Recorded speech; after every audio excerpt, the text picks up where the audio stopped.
Hello everybody, how is it going on this fine evening? Guys, look what the cat dragged in. I found this guy. He was rage quitting at a Street Fighter, picked him off the street.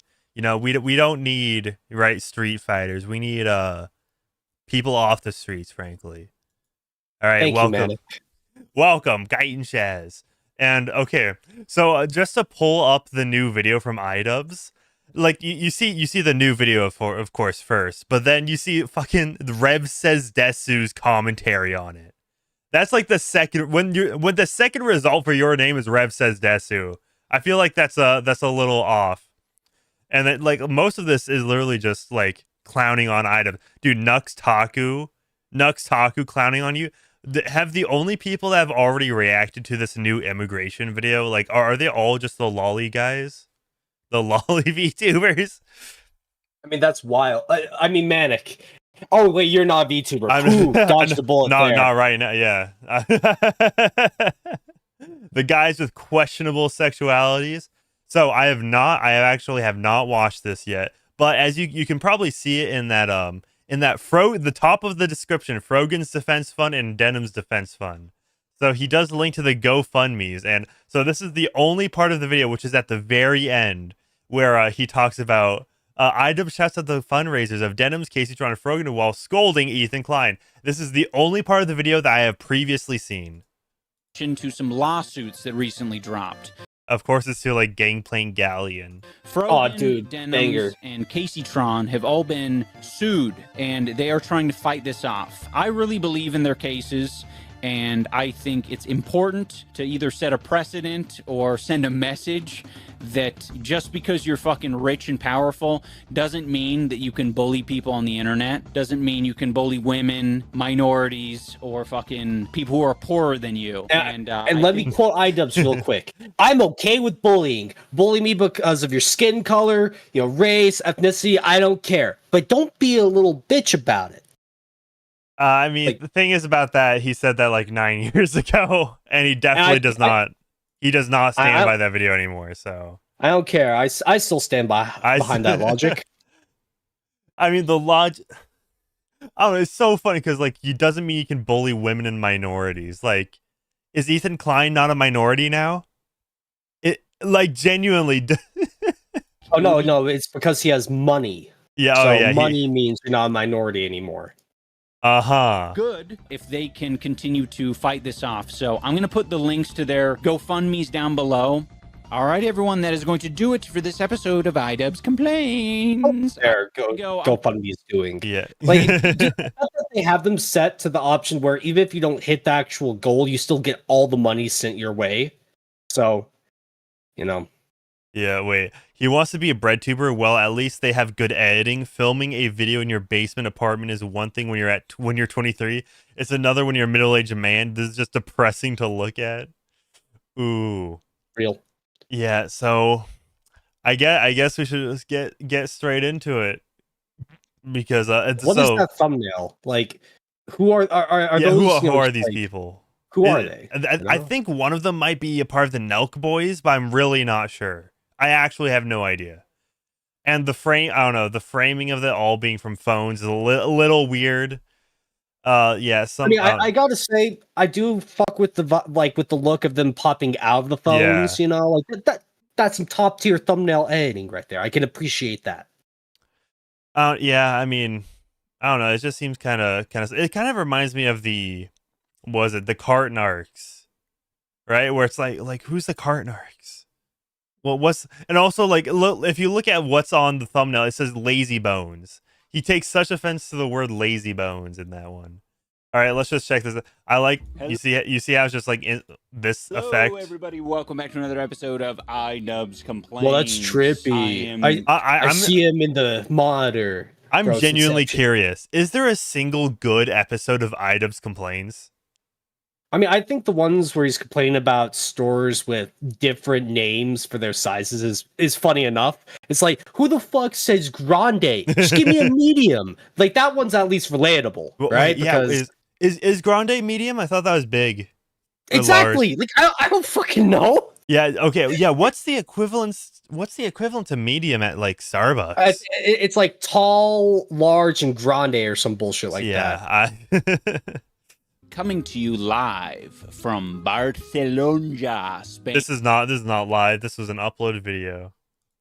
Fact check. If you guys aren't familiar with Barcelona, I recommend you keep your eyes on them because they're looking like a pretty hot team this year. Well, I know the season's coming to a close, but let's just say that some of my boys on the inside have told me that they have been taking steroids, which is going to improve their soccer performance. If he that could have been funny if he put in like at least a zoom in on his face. Like he could that it could have been funny if he just edited the video. Today's episode of Idubbbz Complains is all about immigration and xenophobia and race. Oh, yeah. Oh, okay, so we've already seen Sarah Stock, Kanye West, Donald Trump, and Nick Fuentes. I'm sure this is going to be great. And TikTok. And the TikTokification of xenophobia. The Indian joke? Oh, wait. Is this made from Mudahar? Wait. From a guy named Kurt Kaz. Now, this guy, Kurt Kaz, he is a travel vlogger. So you would think with all... I genuinely thought, like, at the very, like, beginning of the thought, it was Persona music while you're talking over it. The traveling around the world, damn. That would really open your mind to different cultures, different ways of life, and how we're all just people trying to live. You have to open your eyes, but in the right way. Don't Yeah. you like when you experience different cultures, you have to come to the same conclusion, is that we're all heckin' human. We're all super positive chungus. But unfortunately, he's a great example of how you can travel the world, and as long as your mind is fucking closed, everything you see is just going to confirm your biases. Look at this. Look at the fucking states of the city. It's okay. This is really how he's just saying it out. Okay, that is kind of funny. He's just saying it out loud. Yeah. He's saying what we're all afraid to say. No, okay. I mean, okay. If anything, that's more content brain rot at that point. Like, because I don't know. Because I was just imagining, oh, he was gonna record it and then maybe do a voiceover afterwards, or maybe just have text on the screen. But no. This is Rome, guys. Like the Casbah. This looks like in Bangladesh or something. Look at this, guys. What do you mean, or something? I would like to hear more, but you're just saying it looks like Bangladesh. Is that because there's people from Bangladesh here? Why not just Or do you content assuming cop where this people are guy? from? There's a lot of people with brown skin in the world, and they don't all come from Bangladesh. I don't know, do they have fresh fruit and vegetables in Bangladesh? I mean, that's one indication it might look like Bangladesh. I've seen this guy's videos, by the way. He goes to Bangladesh. Wow, it is madness. Okay, so that's the Italy? I mean, Italy and Rome are very closely connected. So okay. Yeah. Or I don't know. Maybe Rome's a city in Italy. I don't know. But basically, they aren't Italian. He's gone to a random farmer's market where the population of immigrants is a bit higher than other places in the city, and he's saying, "Yep, we're in fucking Bangladesh." Bit higher compared to what? What's the baseline here of immigration in Italy? Look at the states of this place. You mind telling us what the state is? Look at the fucking states of the city. Look at the states of this place. Look at this, guys. Look at this. But I don't know what the state is. I need you, How many followers is this guy? He flashed up his TikTok earlier. Like, what? Like, is he punching down right now? Wait, what's the? A bit further in, I think. It's like a. Oh, there we go. 804K followers on TikTok. So okay, so. And it's below 7 million now. Yeah, it's below. Oh, he did fall below. He's losing subscribers that fast. Yeah, so he's punching down on a like 800K which, by the way, like followers on TikTok are not. I would say they're probably less valuable than YouTube subscribers because of just how the algorithm, the platform works on TikTok. But to be fair, like, you know, that kind of could be a little. It depends how you get your subscribers. Like from shorts viewers are pretty. Actually, I probably shouldn't say that. A view on a live stream is more valuable than a view on a video, which is more valuable than a view on a short, which is probably more valuable than a view on a post. Caricature. That's what I'm getting at. Postcard. It is not I get you. like what they're actually experiencing on a daily basis. What are these people doing on a regular basis? Selling and buying a bunch of produce in a market. And he's saying, this isn't Europe. I'm not seeing any white cheese vendors. This is nothing like Europe. This is nothing like Rome. I don't see a single Italian here, guys. I am more Italian than any of these people. Look at this. I don't see a single I mean, I don't think he's swarthy enough to be Italian, frankly. Italian here. I don't see a single Italian here, guys. I am more Italian than any of these people. Okay, dude. What the fuck are they? What the fuck are these people living in Italy? What does an Italian look like? You don't see an Okay, in the words of in the words of Sam Hyde, we all know. I don't know. I mean, Italians, it's kind of borderline, right? Like they're not. Yeah, I don't know. Yeah, actually, do you want chat? Put a 1 in chat if Italians are white. Put a 2 in chat if Italians are not white. Right? It's a very heated debate. That and Irish. But frankly. It's in the words of Sam Hyde in his Dear Elon Musk video, we all know what an American is, right? And that also goes for Italy. If anything, it might go more for Italy. Italian? What are they going to wear, a name tag? Yeah, my name's Riccardo, the Italian. Maybe instead of saying, I don't see any Italians here, you can fucking ask any of these people who are most certainly Italian, ask them if they're Italian. I might not look like Mario, but I'm Italian. I know, it's hard to believe. I am more Italian than any of these people.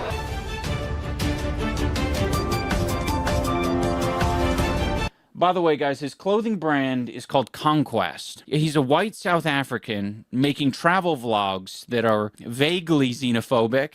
And his clothing brand is called Conquest.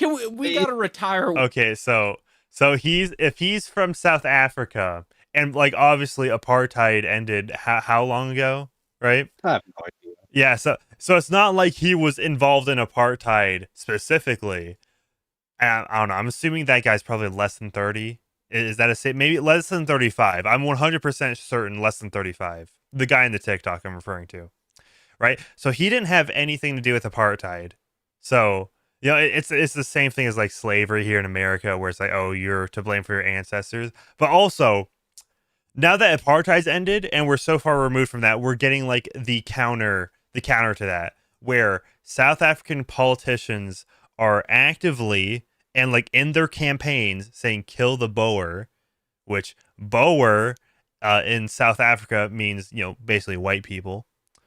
So what if you were to have your empathy on Idubbbz, you know, you learned that trait at the age of like 33, 32.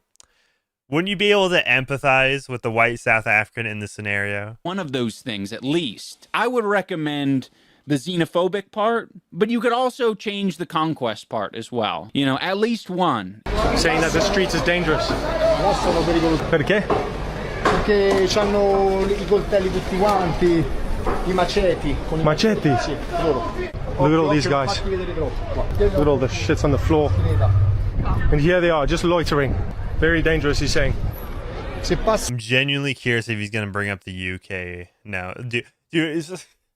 Idubbbz is like running to like the wrong side of every issue. Like this has to be some kind of like performance art. It's like, yeah, I think transgender should be in sports. You know, they should be able to compete against your daughters.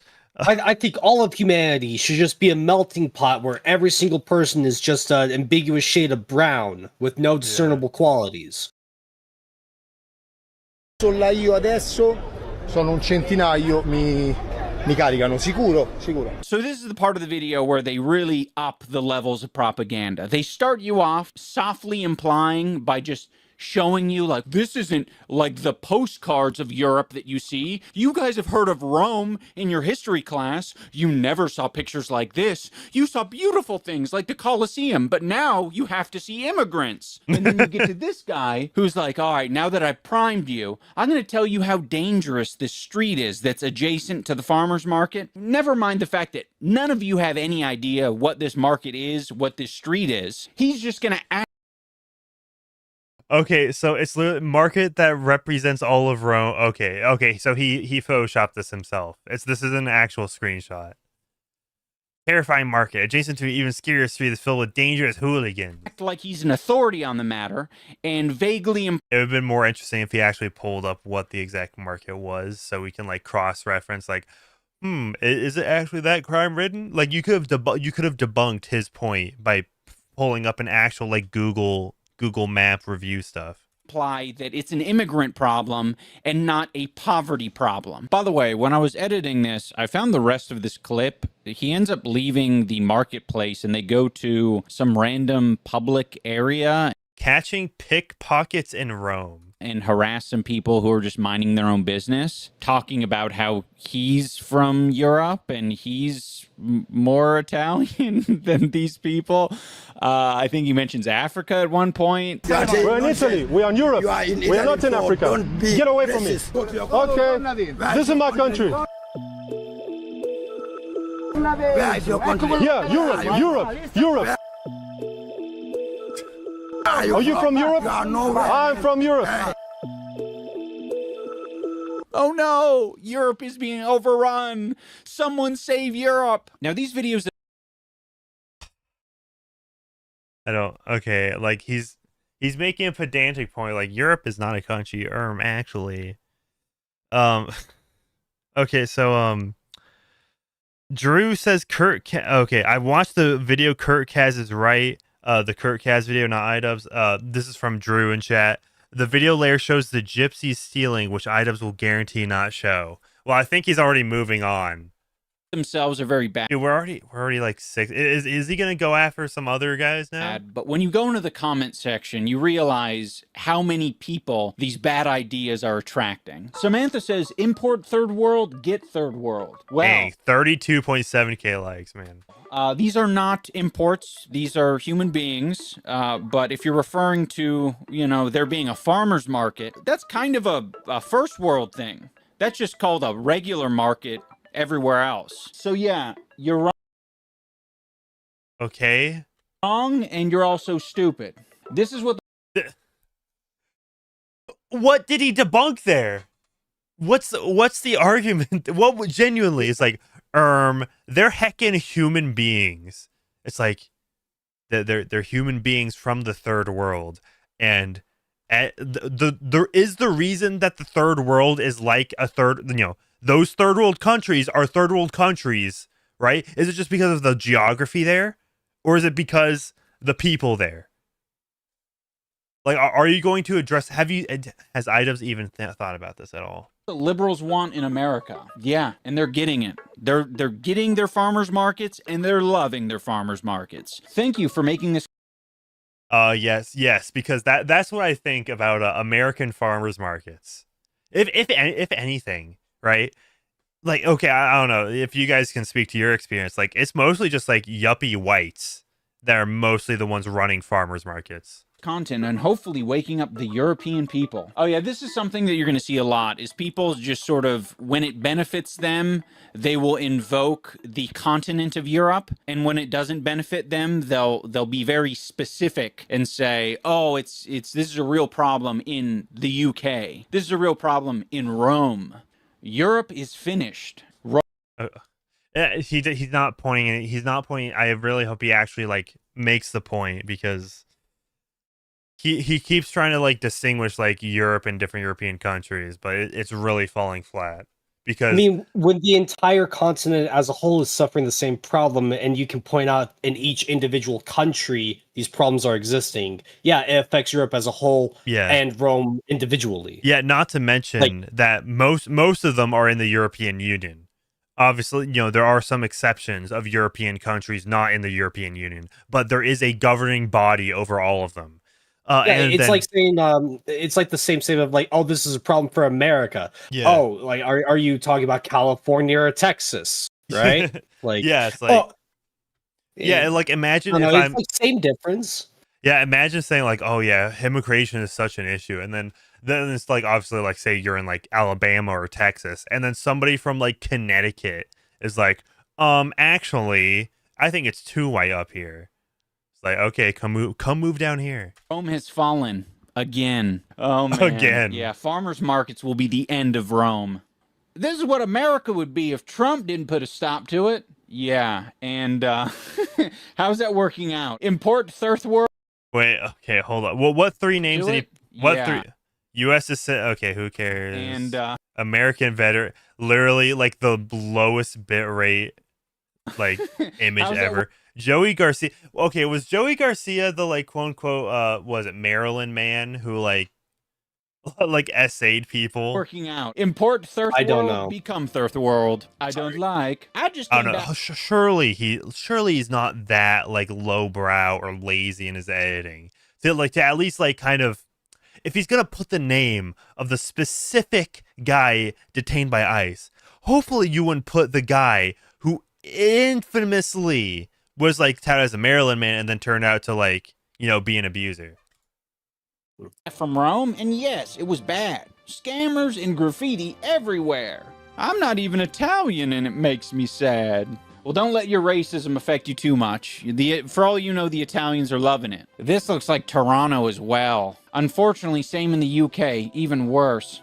RIP Europe and UK. They're ruining Canada and the UK right now. Oh my god, we finally found a sensible comment. Every city, state, country has its international sections, i.e. Chinatown, Japantown, Little Armenia, etc. There's nothing wrong with diversity. You happen to be in an international flea market. This is Rome is a false statement. It's just a block. not the state of the city. Okay, shout out Jack, the man. You just brought the heat. They turn every place they... Okay. I mean, but that is a part of the city. That has not been there since Rome's inception. That has not been there since Italy's inception, right? Like, and also, like, you could say that the fact that they are making their own blocks that are like these ethnic carve-outs of the city is arguably even worse, right? Because that implies they're not integrating. They're just... it implies that they're segregated. They're intentionally segregating themselves. Like Chinatown, shouldn't all of the city just be the city? Well, like, isn't Chinatown a little racist? Yeah, exactly. Right? Like they are being which, by the way, right? Being amongst people of your own culture is not inherently bad. But there are, like, in Chinatown, there is a whole country, a whole, like, over billion, maybe 2 billion in China. There's a lot of people of their culture in one country. Go into the place that they left. I think some people have a selfish mindset in thinking that because they themselves wouldn't leave the country that they were born in or have become accustomed to, that other people wouldn't do that. And if they are doing that, they're doing it for like sinister reasons. It's just like a basic human thought to be like, I want to bring some of my culture into the place that I'm traveling to, that I'm now going to start my new life in. There's a difference between trying to share your culture with like your neighbors at like a barbecue or something, and then there's not trying to assimilate into the culture you're trying to live in. Yeah, and like, say if that's human nature, then I mean, like, obviously I'm not saying that all immigrants are bad people or whatsoever, but like if there's people of too many different cultures in one area and they're forced to live live amongst each other, then that could lead to conflict, right? Because some cultures just are not compatible with each other. Like, think of the statement like Islam is right about women. The whole point of that statement is that, which I do not agree with.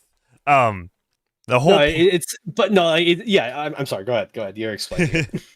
Yeah, the whole point is to it'll make, I'm pretty sure back when like some kid at some college probably like put like flyers up, and the whole point was like, oh, feminists don't know how to be angry about this, right? Because it's either like they're Islamophobic or they have to kind of betray or make carve outs in their feminist ideology. So it just proves that they're not they are not compatible on the women issue, which, you know, considering they're like what 50% of the population, that's a pretty big deal. You know, it's like I remember this like Muslim street interview I saw on Twitter the other day, but it was like convincing white girls to wear a burqa, and in the video her belly, like she had like a crop top on. Her belly was like censored.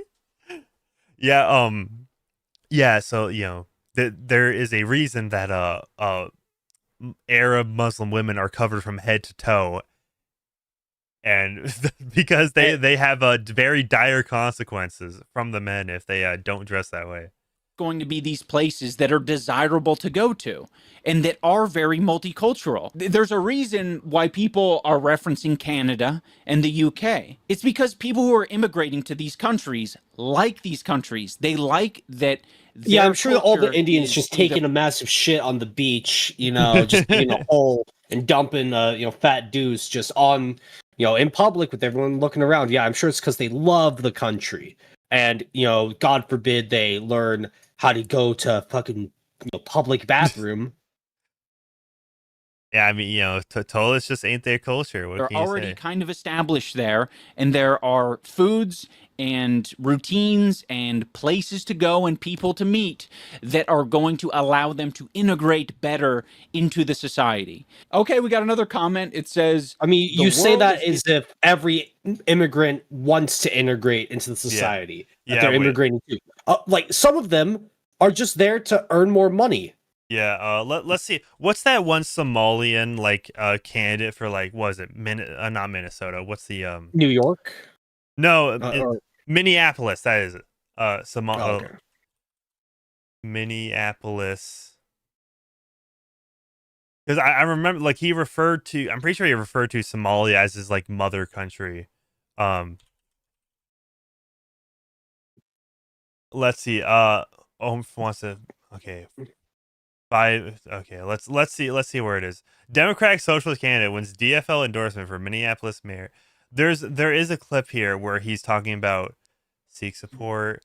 Dog, look at this. There's the Minnesota flag, which by the like the Minnesota flag was like, it was redesigned somewhat recently. Where is YouTube? Okay, YouTube might be mother country.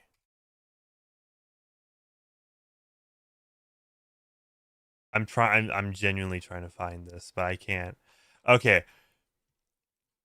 But I'm just saying, it's like, I don't think that, like, because like, you have seen and very high profile examples of like this guy Zoran, where, like, for example, Zoran Mamdani in New York, he immigrated here in like 2018, and now he's running for office, right? So it's like, and obviously he's not like doing some like moderate, no, he's like, it's being a fundamental like transforming how New York works to having like state run grocery stores. That's not it's a huge, I think it's a huge problem when we have candidates trying to run in our country waving the flags of other countries. It's one thing to wave it's one thing to wave a gay flag, right? Whatever, that might as well be America's true flag. But if you're running for a mayoral position in New York and you're running a flag of whatever other country that you're natively from, it's like some people would consider that a sign of war. Yeah, exactly. And I'm sure there's a certain other country that would also apply to. That yeah, one other one, but we don't want to say it. All the other candidates are flying in that New York primary. Being pretty racist. And this person responds with, "You can't go into a new country and overtake it like this. You assimilate into their culture. They're also ruining property. So in no way is it racist. It's a pattern." After watching that video, a little while later, I started getting more content that was adjacent to that. This time in the form of Robin Bagpipes. He's falling down the alt-right pipeline, Manic. Watch one video and then you start noticing. I am proud of European culture. I will not show embarrassment around European culture, and I will continue to spread European culture. You might be... Okay, so, if any other demographic was doing that, nobody would bat an eye. No, I'm constantly awoken. You guys, I'm sure you've heard my ramblings about being awoken in the middle of the night, listening to, Hispanic, Mexican culture music, right?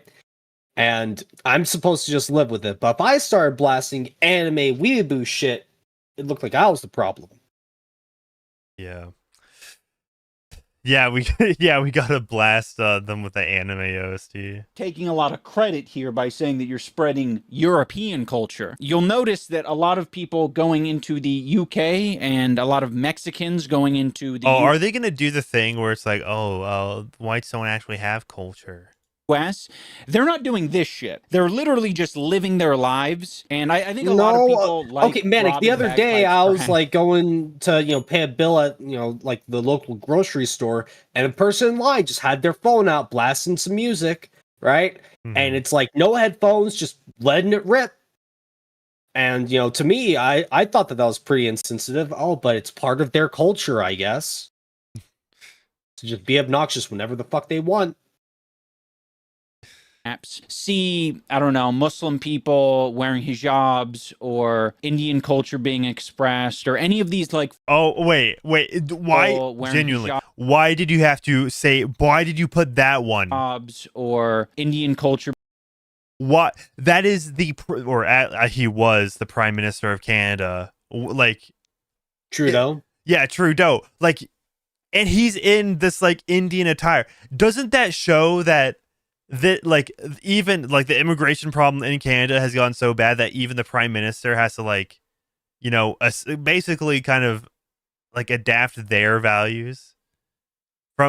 from a different culture being expressed, or any of these like foreign cultures and religious traditions, and they think to themselves, oh, this is performative. This would be like me dressing up in my full Scottish regalia and marching down the streets playing my bagpipe in India.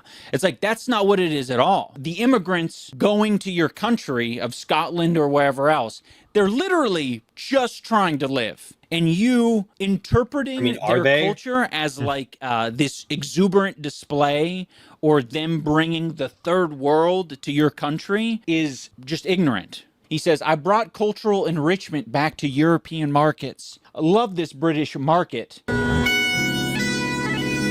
don't have to pretend to be anyone. He is performing for these Indian people. It's very interesting to them. And instead of owning the fact that this is a great way to spread your culture. Okay, I feel like that is kind of an assumption that they're like interested. Because like you can like take their facial expressions to mean like, you know, oh, they clearly are. I mean, when anyone starts blasting a loud noise, it's human instinct just to look over and see what's going on. Yeah. Same with like a car accident.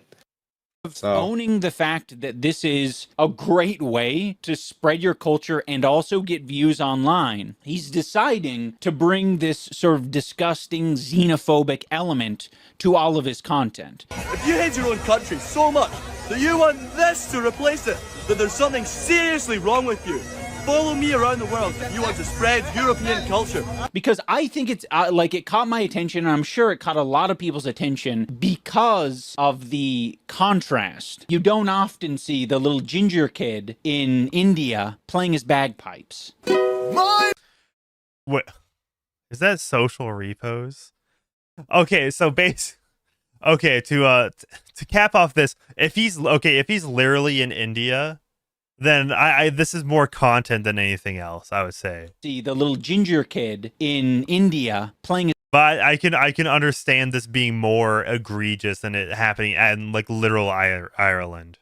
His bagpipes. My baby don't mess around. They hate it, and I absolutely love it. Well, you don't know what they hate. It seems like they're very much interested in it. I mean. Again, you're making an assumption just as much as that one commenter. If you love it so much, then you might want to take up bagpiping culture, because obviously it's being, overrun by immigrants. He's fighting for his culture. No. You think this guy's wearing this shit every day? He's putting on a show for you. That's what he's doing. He's not fighting for shit. His culture is probably wearing some blue jeans and eating a cheeky Nando's. That's probably his culture. And, I don't blame him for it. He's, again, making assumptions just like that one commenter. So as he's calling out people for making assumptions, he's doing the same thing. Right? That's closer to my culture. I brought cultural enrichment back to European markets. And you have people genuinely confused saying, is this really somewhere in Europe? They don't know. So it's a double whammy. You can say that this is what Europe looks like, but then simultaneously you're not in fucking Europe. So you're fear-mongering, but you're actually also just lying to people. But you can say, oh, I'm not lying, I'm just being satirical. But is it really that satirical? It's not. What are you satirizing? The fact that immigrants exist in your country? Or is it the fact that too many immigrants exist in your country? Or is it the fact that a specific type of immigrant exists in your country? Because you need to be a lot less generally racist to be able to pull off satire. White race, heart emoji. Do this more, please. Show the world what white culture is. Is he gonna say I'm on my Britney shit. Oops, I hit again. He's also doing. Okay, wait. Oh, okay. So he put a rap song as white culture, which, to be fair, the guy who did that freestyle was white. I'm pretty sure his rap name's Ian. Very, very funny name for a rapper, because it's literally just like an actual first name. It's disgusting. But you couldn't have had like Sweet Home Alabama. I mean, that is kind of like copyright. AI content where it says Indian jumps into dirty water. Some of the Indian stereotypes really are true.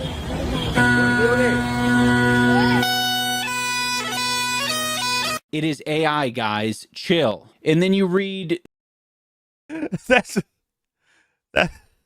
I think it's kind of funny how he he records his own content, then like does the AI just like prove some racist point. The description in it The racism is added in the AI patch. says, I love Indians, some of the friendliest, funniest, warmest people I met on my travels. Then you go to the Does that mean he's the woke hypocrite? comments, and he likes the comments saying it's not AI. It is so cowardly, right? Because it is, one, not acknowledging that there is already so much racism towards Indians on the internet and in the country that you're coming from. It is perpetuating In the country that you're coming from? Did you even so many negative, awful stereotypes. And then you're using AI to fabricate something that didn't fucking happen, but many people will interpret is real. And then you go to his page and you realize all of his videos are basically about tearing down and shitting on Indian culture.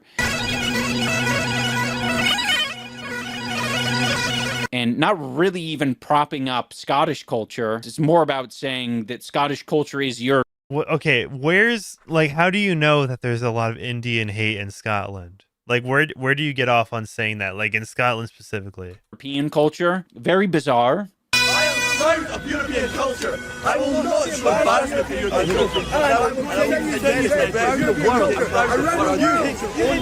world. We've heard from a South African, and we've heard... I mean, I do think it would be better if he just did that in his own country. That probably has been overtaken, I would imagine, but I'm not too sure on the state of Scotland. From a Scottish. Now we're going to hear from a Canadian. I'm talking Mr. Nelk. This might be very controversial. Oh. I called it. One of those guys was a Nelk boy.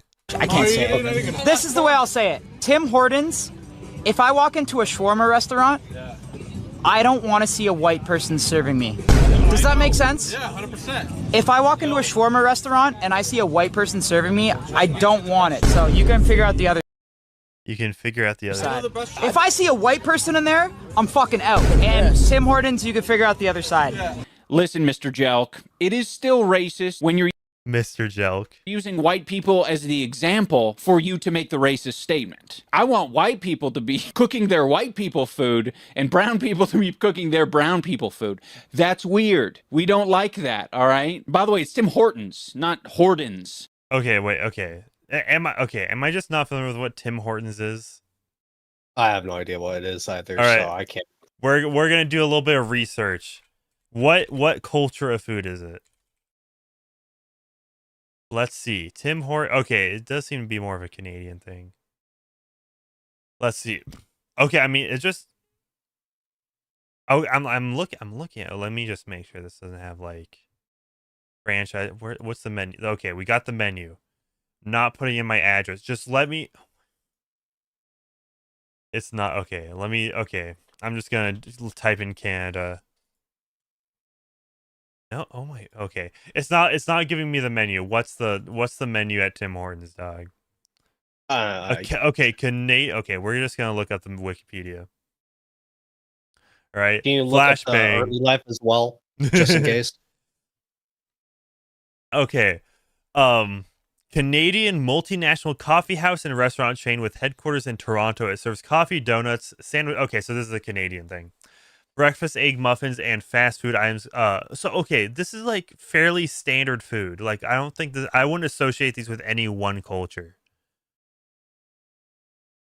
In August 2014, Burger King agreed to merge with Tim Hortons. The two chains became subsidiaries of Toronto-based holding company Restaurant Brands International. Yeah, Dude, it just seems like another just fast food restaurant place. I don't get it. Yeah, like. And like, yeah, there's nothing. Dude, have you heard about like Burger King closing down a lot of stores recently?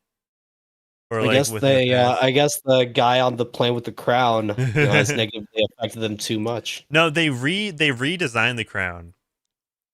Oh, of course they did. Okay, well, actually, I'm assuming this is a pretty old photo. The new crown kind of looks like this one. Yeah, shout out to everybody who has the franchises in Israeli settlements. Manic, you're falling down a rabbit hole, Manic. Hey, you said to check the early life.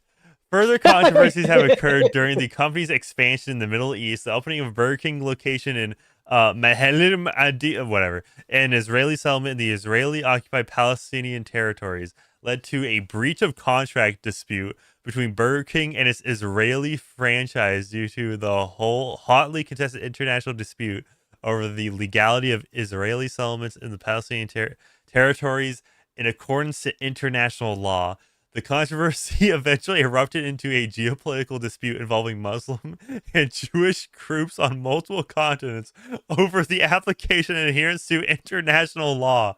This is on the Burger King Wikipedia, by the way. The case eventually elicited reactions from the members of the 22-nation Arab League. The Islamic countries within the league made a joint threat to the company of legal sanctions, including the revocation of Burger King's business licenses within the member states' territories. It doesn't give us a year of when this happened. Which, like, I'm very interested. Reported in 1999, archived in 2009, retrieved 2008. Okay, so this happened in like the 90s. Okay. Well, we're gonna have to backpedal on that. There we go. That's weird. We don't like that. I'm genuinely confused on like how is Tim Hortons like brown? Like what's the race associated with Tim Hortons? All right. By the way, it's Tim Hortons, not Hortons. Tim Hortons. What the hell is that? If I walk into a shawarma restaurant and I see a white person serving me, I don't want it. So you can figure out the other side. This is the type of rhetoric you hear from conservative dads and grandfathers. Let's put it this way. Do I want a white guy making my Kung Pao chicken? No. Hell no, right? That's me saying fuck you to the white guy. You know, it's not about race. You know, I don't want white people cooking, I don't know. Okay, I'm gonna be real. He's actually kind of cooking here. He is making a point. This would have hit harder if it was like 2019, but like you definitely did hear that a lot back then, where it's like, this like, you know, where. It's like, think of the phrase, like, if you talk about like college admissions and how college and all that is biased, they'll always talk about it from like, oh, they discriminate against Asians, never against whites.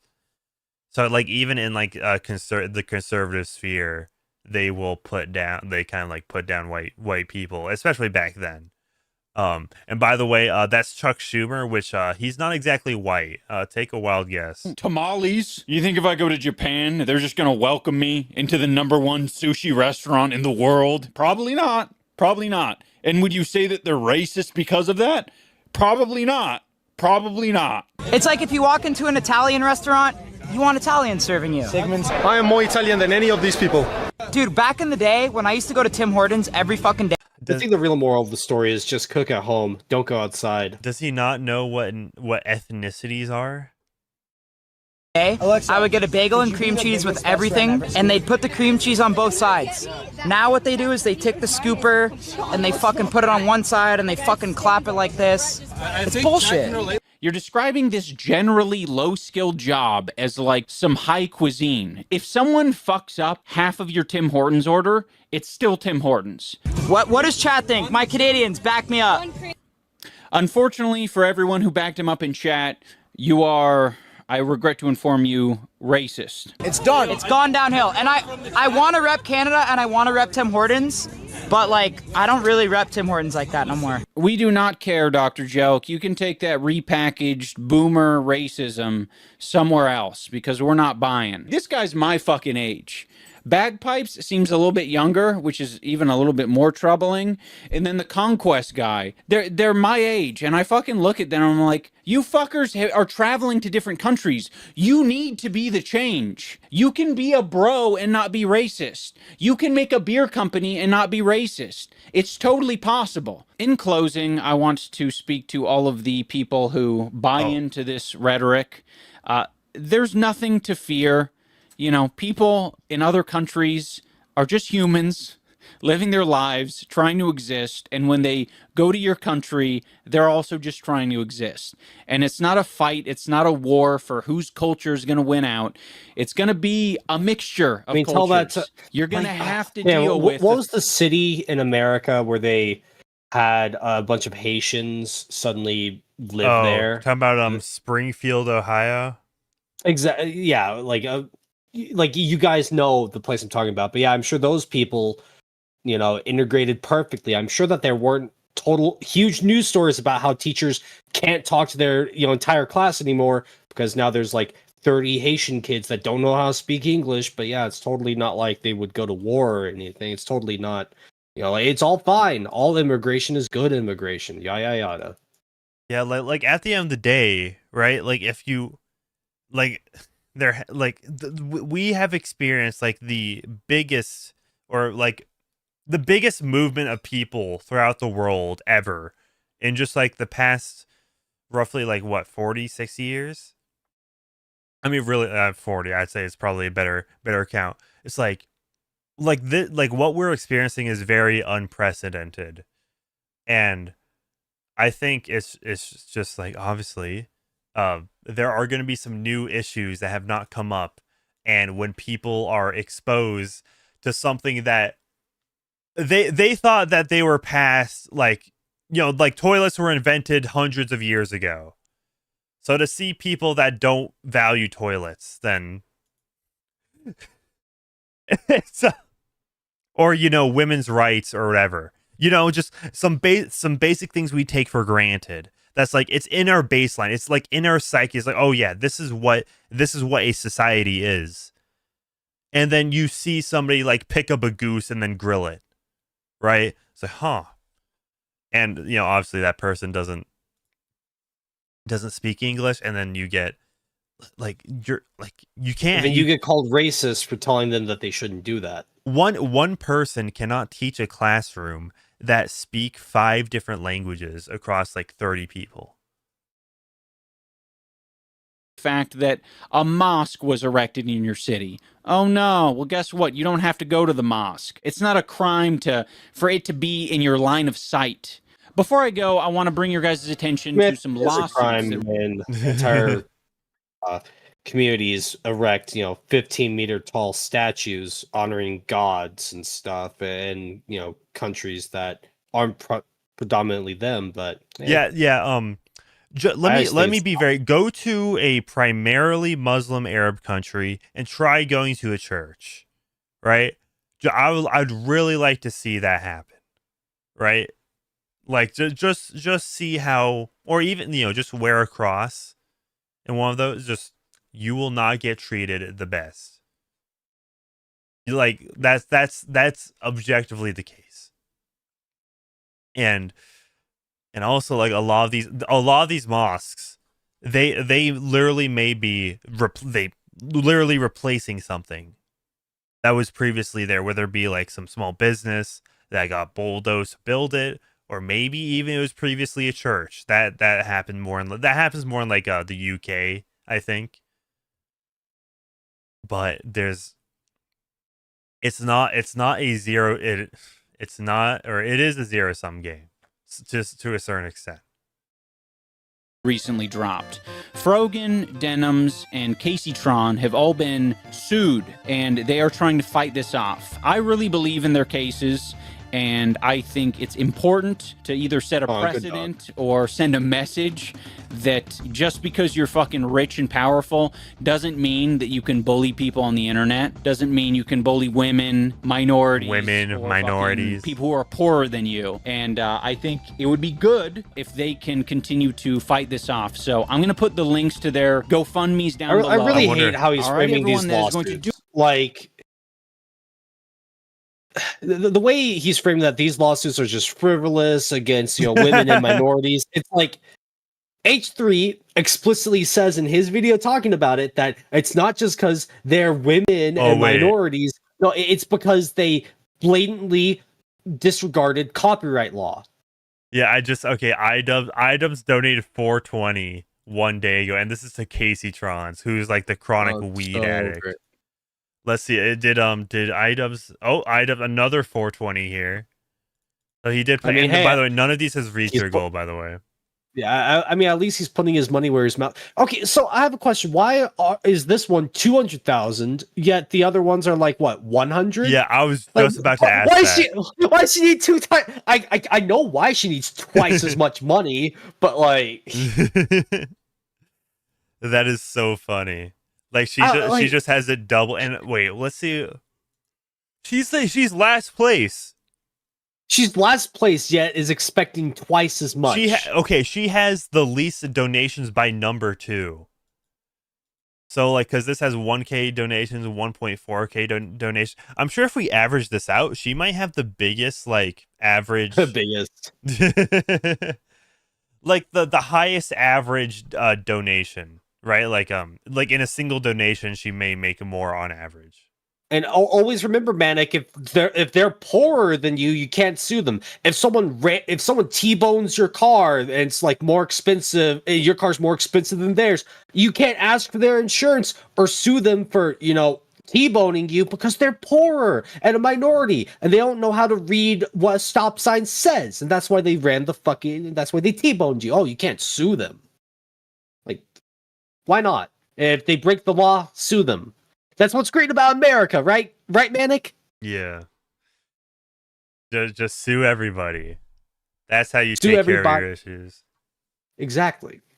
I mean, to be fair, like, they're going about this. Like, there is a real, like, by the way, like, Idubbbz never even made an economic argument for immigration, that whole thing. No, which that, I don't know, that might have worked a little more than whatever that. That's assuming Idubbbz actually understands economics. Yeah, this. Come on, let's see. Congrats on 6 million subs. Been here since 7 million. Pay your coaches the money you owe them. Oh, and somebody in chat. Hold up. Who the fuck is donating to Casey Tron? So true. Yeah. I don't know. Okay, I'm gonna be real, right? Because okay, yeah, I just had a yawn there. Yawn maxing. Yawn man. Okay. So you guys know about OnlyFans, I'm assuming, right? And like, by the way, Lil Tay, who just turned 18, I believe. Oh yeah, I know about this. Within 24 hours, which I'm pretty sure like she uploaded the like content onto OnlyFans like a minute after it hit midnight, really.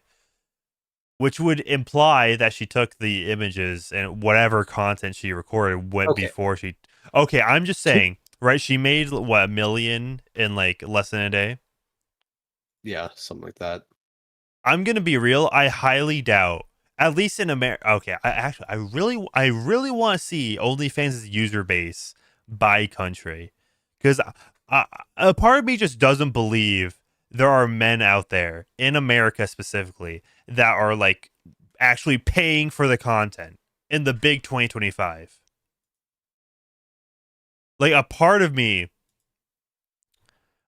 thinks like, oh, like there has to be some funny money going on with OnlyFans, right? Probably. Like, which honestly, honestly for me at least, it sounds like cope, because like there's no way. But it's all like a dark money op to convince women to ruin their lives, frankly.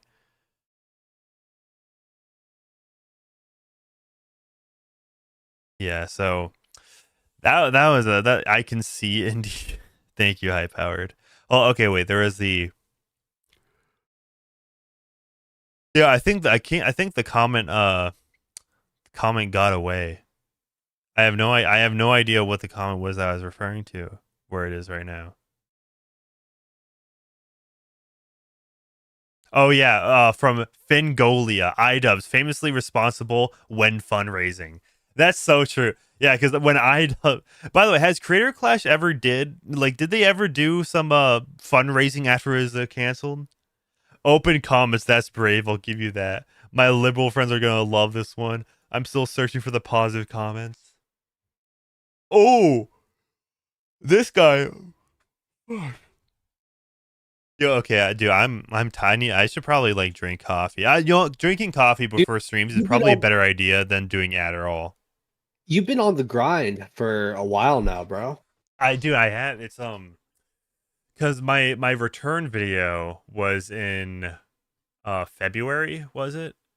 I think it wasn't it like a February 6th? I'm pretty, yeah. So I've been at it for over 6 months now. Funny. Okay, this is actually a really poignant point, though. Funny listening to someone who isn't from Europe telling everyone what Europe is like. Yeah, because as far as he, where was he was in Australia, which is not Europe. So as far as we know, I don't think he's actually been to Europe. I mean, chances are like Anissa probably loves traveling, so I wouldn't be surprised if they've been to Europe. But this is a really good point. Oh, look, Anissa's wife's trying to tell another country how they should behave. What a surprise. Please, Ian, share your thoughts on child marriage next time. Yeah, that's that is a really good point, because there are some cultures where that's totally fine. Like by the way, isn't it a law in India that if a male SAs, Rs, grape, whatever you want to call it, right? I'm not sure what I'm allowed to say on YouTube at this point. To be fair, like YouTube has been really lenient on what you're allowed to say nowadays. I mean, you could just say fuck within the first few seconds now, I know, so. right?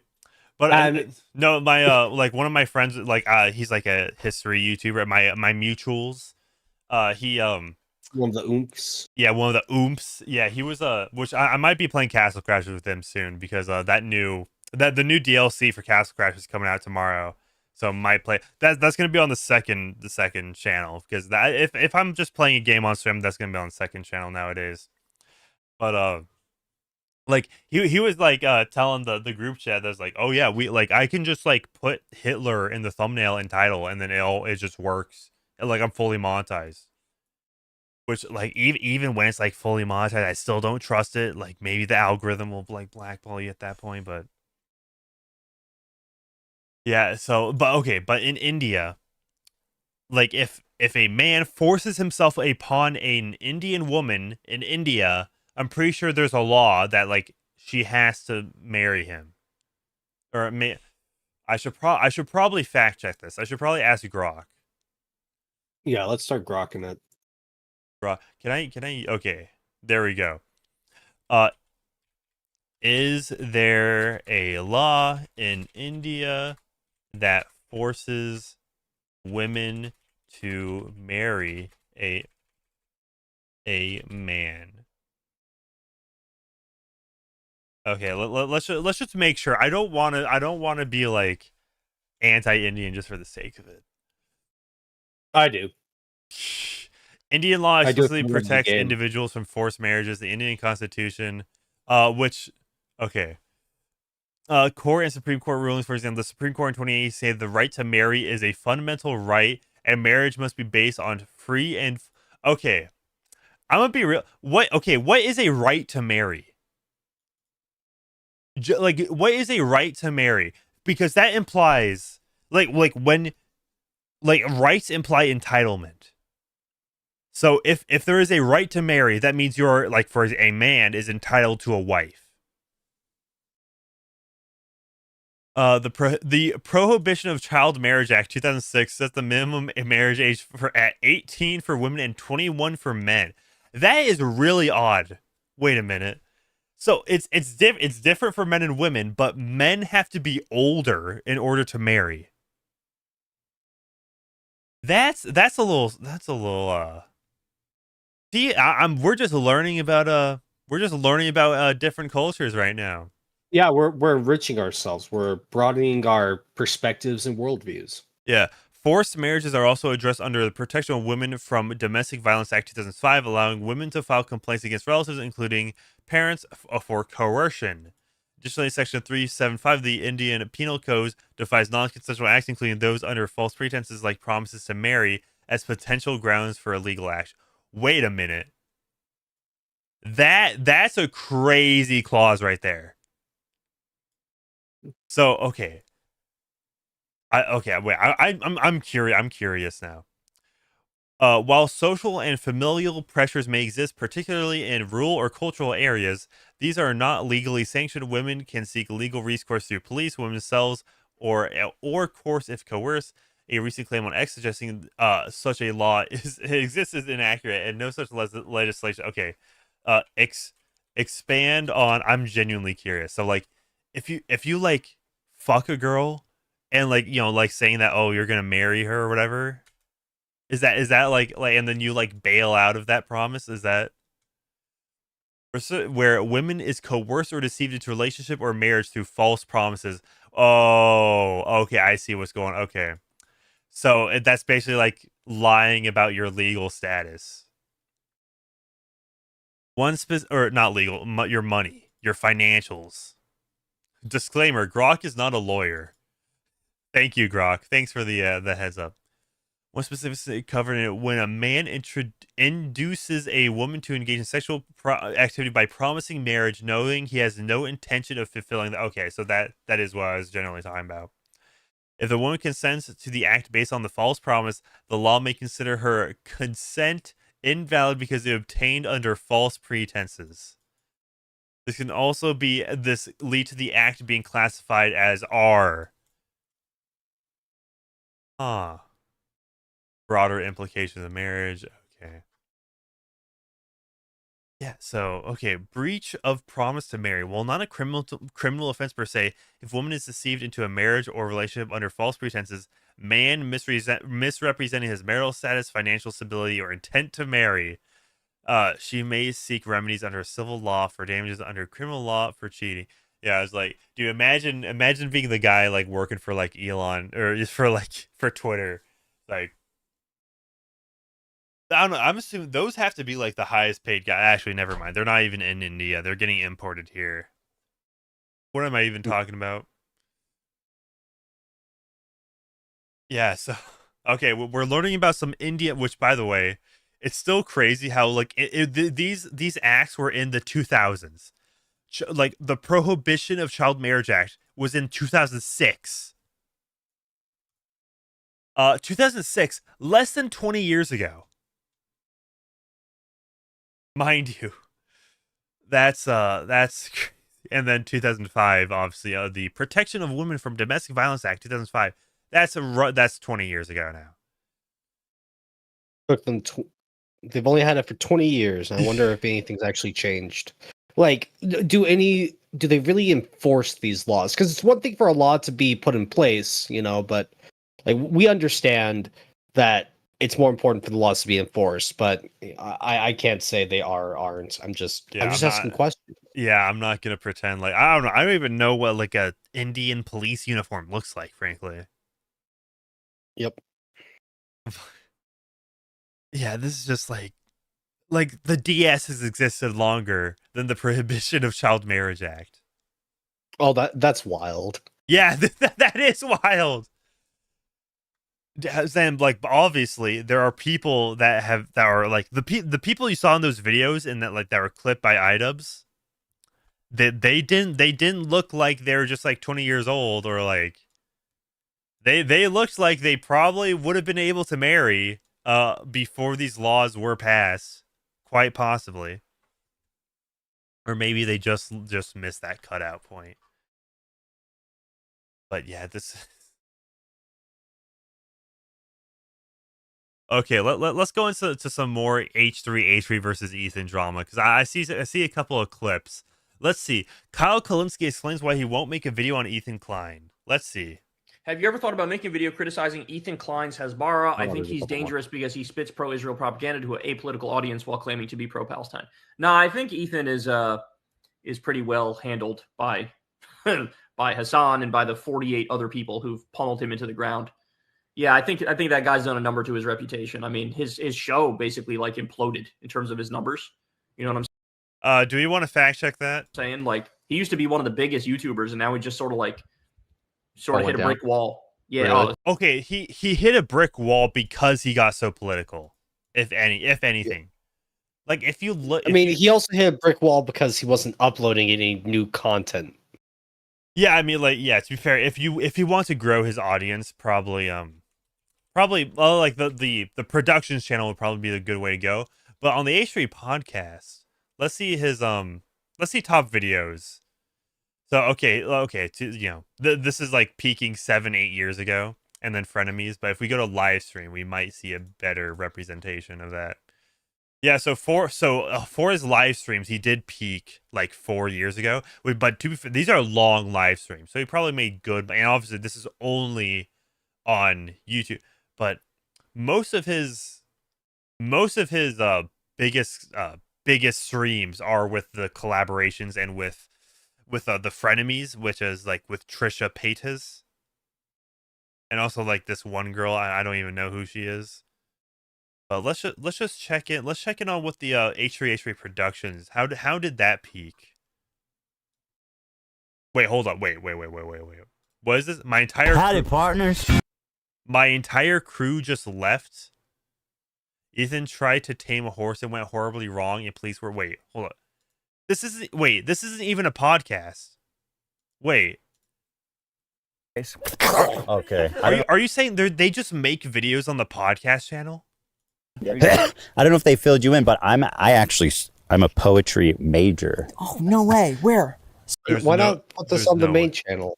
There's no way this dude just said he's a poetry major. UC Santa Cruz, the most elite institution in the country. Did I know I was going to meet a guy from UC? Well, I have credentials. Yeah. No, I didn't. That's really cool. Thank you so much. Thank you. Please. That is really cool. That's a big accomplishment. Well, it was not very. It really isn't that big of an accomplishment.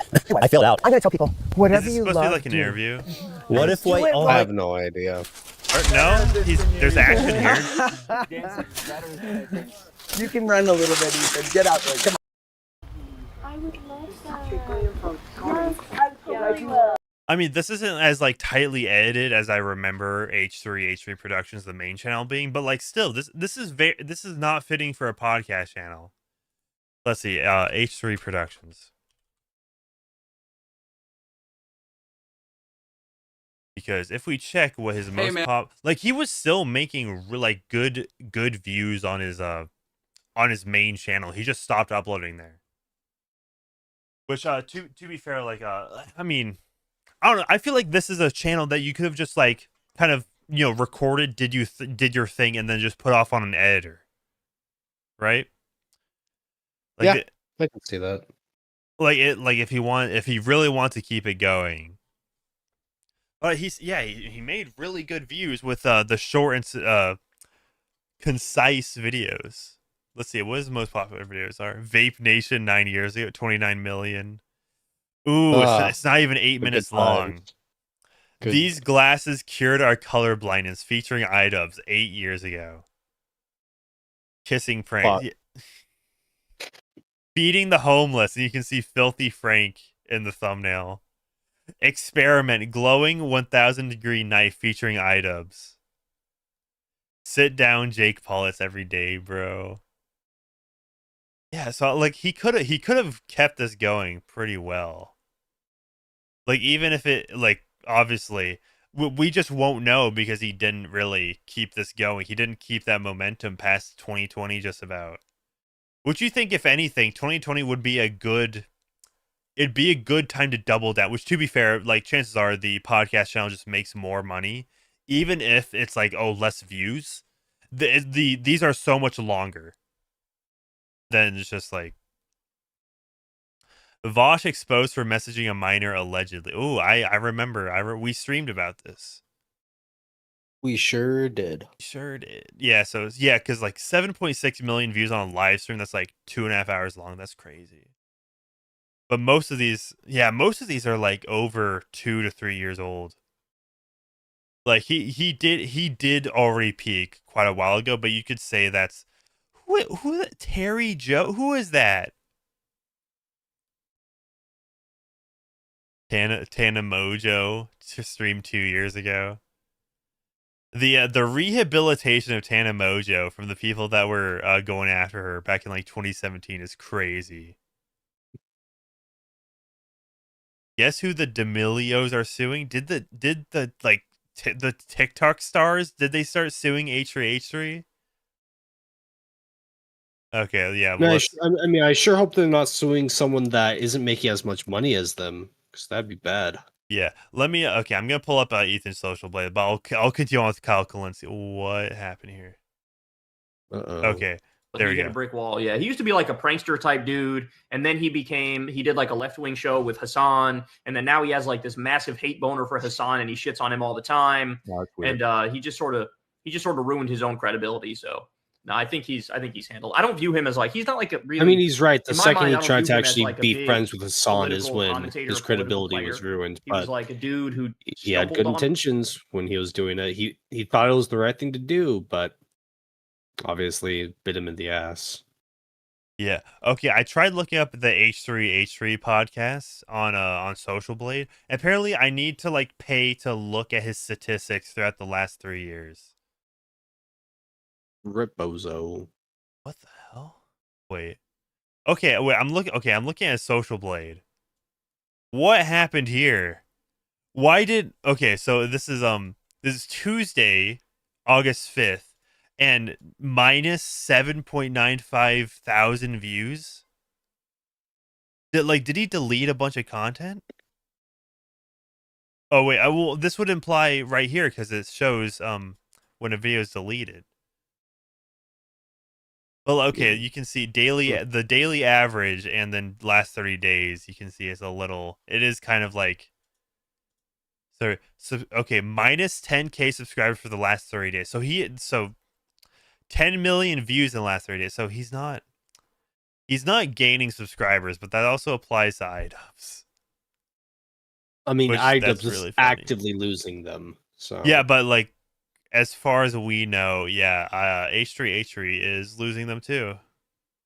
Fair. Yeah, let's future projection. Let's see the future projections. So this is predicting the future, where the H3 podcast continues going down. I'm gonna check view stats because that's like the Social Blade competitor. Maybe that's better. Maybe that won't like lock basic like long-term data behind a paywall. You must be logged in to view this page. Shut up, bruh. Okay. H3 podcast.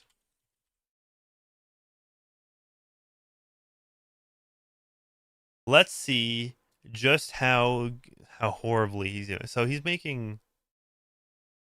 We can check the 1 year. We can check the 1 year graph, and this is okay. We can check the subscribe. Oh my goodness. Yeah, that's a steady decline. That is a state. What's the max? How? Okay. Okay, so he's been like kind of falling off since 2020. Like you can see he's like going downhill in 2022 and 2023. Then he kind of plateaus, and then let's see exactly what month. Okay, so throughout June of 2023, he's gaining subscribers, and that's October 2nd. October 9th. Okay, October 9th would be like his peak, just about, which that'd be 2 days after the like whole Israeli concert getting you know that situation. Oh yeah. And then it goes down and down. And so he like peaked at almost 3 million. So since October 7th, he has lost like 300,000 subscribers, which that's not like you can't. It's like obviously you can still coast off of that, but I'm not sure exactly how he's going to grow at this point. I think the only way for him to grow would just to be to continue on the main channel. But considering how he's doing like actual videos on his podcast channel, I don't know why he's doing that. I guess he doesn't have much of an interest in his main channel. Who knows? Yeah, let's see if the H3H3 Productions got any near as much activity. Productions. There we go. Let's go to Max here as well. Okay, so he's okay. Views go. Oh yeah. So okay, it's basically been a steady downward trend until. Okay, that's interesting. So he lost a bunch of subscribers right when he made the Hassan Piker video, and then it like went down. Sense. But to be fair, considering that was his first video in literal years, like, let's see, H3 Productions. Yeah, so it went from becoming the Zuck featuring Idubbbz 5 years ago, that's like 2021, just about, and then content nukes Hassan Piker. So you can tell that, like, obviously there would be people that, like, oh, forgot about him. That's like, why is he in my feed? And then unsubscribed, right? I think I like that, but also, like, he did kind of cross over the Hassan Piker, but it's not like his main channel got near like a bump from having Hassan.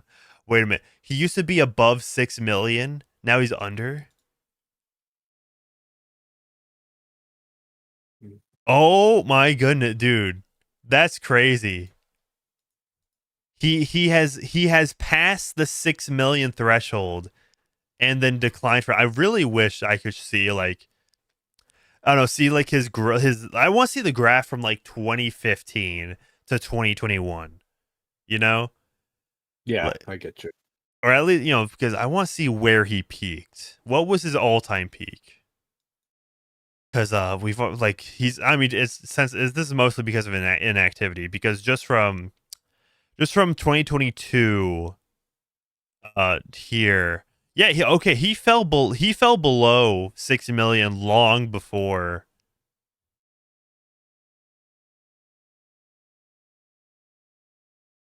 Yeah, he fell below 6 million subs, like, even before, like, October 7th.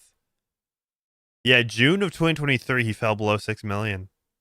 But then it just continued out. Probably, obviously it makes sense considering it's yeah, do I have to? Oh, wait. Unlock video stats with an account. Okay, I see how it is. 1.37 million. I mean, what I would not scoff at 1.37 million right there. Real. Like, yeah, he can, like, to be fair, like, these are fair, like, especially, I can't believe this happened. That's like a nearly 40-minute long video. Assuming he monetized that'd be a good chunk of change right there. So, yeah, this is, man, it makes me kind of sad. I know that, like, I know this channel would become just as bad. It would have been just as bad as Idubbbz channel is now, but even before, like, it would have gotten the worst in 2022, and then it might have gotten better from there, or 20, yeah. But yeah, this is bleak. He could have kept this going, and then people would still be mad. But to be fair, he was making enough of his fans mad from the old days back when he started this podcast. Because as much as Ethan and Ian are different, they're still the same. It's poetic. Yeah, dude, that is true. Ain't that just an unfortunate turn of events, how that turned out. And so, yeah, Kyle Kalinske of all people are clowning on him. And then Ethan posts a late night Idubbbz/Smeagol edit from the H3H3 Productions community on Reddit. Thank you, Ethan Klein. Very cool. He just, dude, this, like, this, the kind of thing that you see on H3's story, just, like, completely unprompted. Dude, the H3H3 Productions community on Reddit must be so funny. Like, especially within the past 6 months, I'm sure. Mini gyms can be mined in those caverns. I don't know where I'm going with that. Yeah, I should source my thumbnails from that subreddit. Yeah, so I am planning on making a full. I'm planning. And by planning, I mean I should be getting it out this Sunday. A full video on H3H3. It's going to be kind of a companion piece of my previous Idubbbz video, which I'm sure you're all familiar with. Thank you all for getting it to, like, what, 50K views? Nice.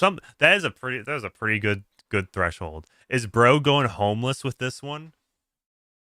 I don't know, like, isn't there a clip going around that Idubbbz lost his house? Let's check. I have no idea. I haven't heard or seen that. Idubbbz. Yeah, because it was probably posted when you're off Twitter, right? Not Probably. that one. Oh yeah, wait. Ethan and Harley Morenstein offered to buy Career Clash. Ethan also asked if she should buy Idubbbz' home. Let's see. What is this? Ethan had a lost smoke for Ian and Nissa today. Using it as his own words, he alleges that Idubbbz is cheap, has bad breath, and poops his pants. There was a TikTok that came out from a girl who went on a date with Ian before he met me, and she took lurk photos of him that he didn't even know existed. It really hurt him. Lurk photos? That. He was just trying to date, and this girl took. He didn't know that those photos existed. I showed him, and I was like, "Did you know that these photos existed? Because it doesn't look like you knew." Is this like? Was that like a precursor to that T app? There's one of him from behind, and she like took a picture of him from behind in the parking lot, and another where he's like looking at something, and she took a picture.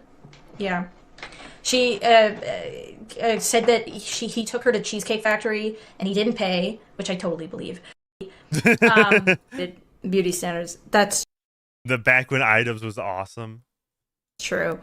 Dude, Idubbbz was probably raking in cash when he did that. Right? Assuming it's like, kind of like 2015, 2016 before he met Anissa. He was probably raking in cash, didn't even pay for the food. I mean, any dude is raking in cash when he doesn't have a girlfriend. Okay, this might be like my most trad cuck opinion, but like I feel like you might as well just pay for the date. Or at least the first Yeah, day, right? yeah. Like it's not okay, like it's not gonna kill you. Like even you could, I mean, to be fair, if she's pushing her limits, then I think you have to make a statement there. Yeah. But if it's just like, oh yeah, let's split like the literal like cake or something. Just pay for it. So like it's more trouble than it's really worth. Yeah. I asked him because to me, like honestly, if I were to like rate Ian honestly, I would say like 9.5. Like literally. The only thing that would make him, like, 0.5 hotter is if, like, his breath didn't stink all the time or whatever. Like, literally, I really do think, like, he's a 9.5. I need this clip.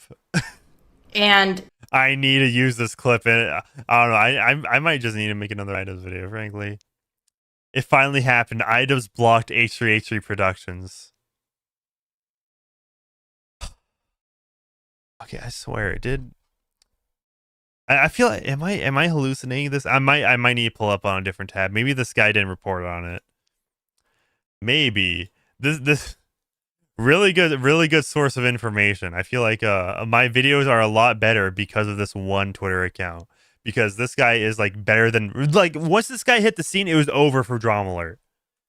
Like Drama Alert just needs to like stick to Snapchat at this point, frankly, because they're not doing it on Twitter.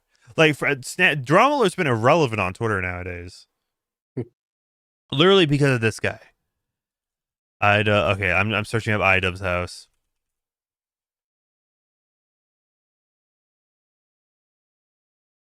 Wait, no way, that's Idubbbz house, dog. No wait, that's crazy. You don't want to accidentally pull up house docs.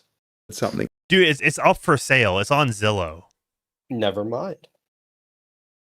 Yeah, and basically it only okay, this doesn't actually have an address. No way, that's Idubbbz house, dog. They got scammed, and you can see they price cut the house. They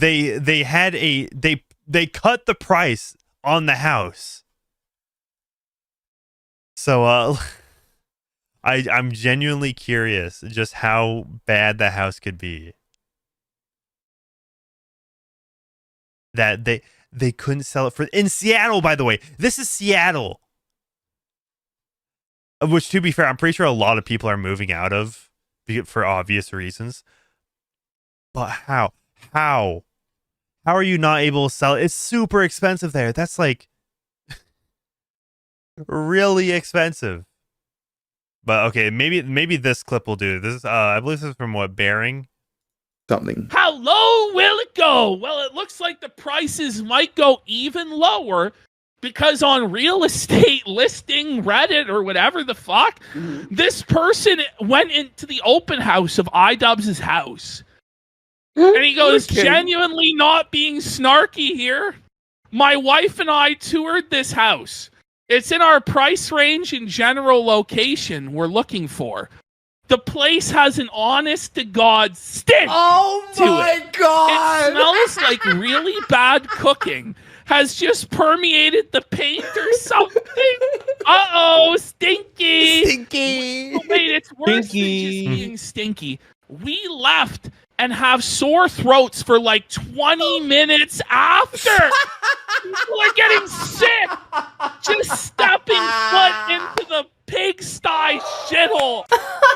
Wow. We went to their open house. Yeah, and it stinks. Probably of Anissa's cooking and his breath. Probably of Anissa's bad cooking, his breath, his fucking irritable bowel syndrome, and her piss. Oh yeah, he's shitting himself and she's pissing. Yeah, look at this. I came across this the other day. Anissa used to do like comedy skits sort of thing. Oh God. Yeah. How bad does the house have to be? You want to chat? I'm starting my own GoFundMe. I'm gonna buy his house. No. The first step is a GoFundMe so we can fly there and house tour. We do a vlog. Vlog house tour. All right, I got you. Bro, imagine buying their home, tearing it down, and opening up a boxing gym right there. It's like I don't know. That's stupid. Never mind. Oh, I guess because they failed in boxing. You know, like they failed their boxing venture. It's a failure now. Yep. I don't know, chat. Okay, chat. Give us super chat so we can go to Seattle, get that house, do a house tour, and we will confirm ourselves just how stinky the house is.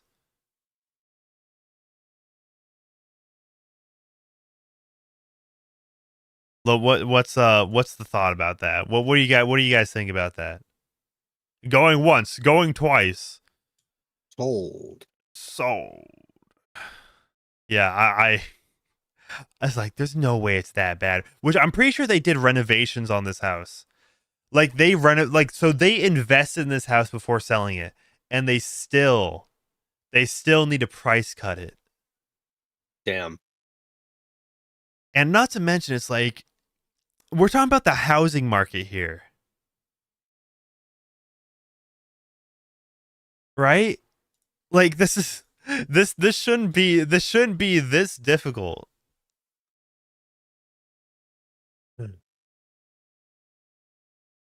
Oh, did you hear that Ronald McDonald appeared in a commercial for the first time in like 11 years? Bro, I'm gonna lose my shit. That's crazy. Yeah, they brought back Ronald McDonald. I think that's a sign that they're desperate. It's just it means woke is dead. Okay. So that's what it means, that America is great again. They brought back the Hamburglar, Mayor McCheese. We're getting McDonald's lore again. Okay. Before somebody takes this serious, let's just watch a DSP clip. Speaking of, my fave. I'm pretty sure he also lives in Seattle, as far as I know. Bro, imagine DSP buying Idubbbz house. That's the crossover we need. How is he gonna fuck this up? Okay, so the gold literally is gonna tell you when you should jump. It literally does. Yeah. Oh. Okay. He could. Okay. Oh. Okay. How? I mean, okay. He could have just said it's a misinput, but like that reaction is telling me that is a he's being frustrated with the game. Wow. ESP, man. Okay, so I've been watching a lot of DSP clips of him like playing Street Fighter, and there's so many times where I'm like bitching. I'm like, oh, I'm sounding like DSP right now. Shit. Wait, okay. What's this Minecraft clip? Azalea? What the hell is that? Azalea? Okay, that's a fairly unnoteworthy. Let's see the Donkey Kong bits. What the dude? It's a tiny little rock. It's not tiny rock, it's lava. Like, it's burning hot. Dude, I can't even see what I'm walking on. Come on. Yeah, the controls are pretty bad. It's the controls' fault. You know, it's not like he just like didn't look down. Controls are awful. There's a right stick. You can look at it. I can't suck, grab the item, aim the item, throw the item, and maneuver all at the same time. And then if you get hurt, he runs by himself. So the controls are terrible. Absolutely fucking terrible things. I'm okay. This is the one we saw earlier. So I need a rock. I need a rock.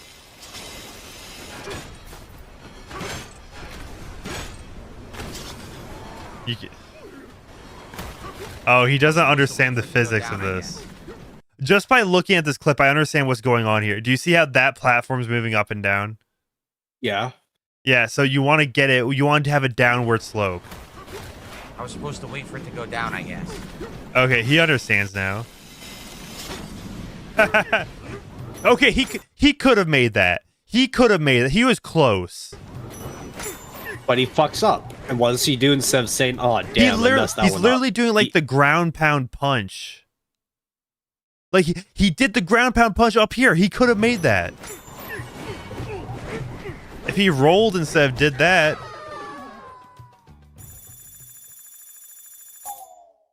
Great. So I need a rock. Dude, this is getting addictive.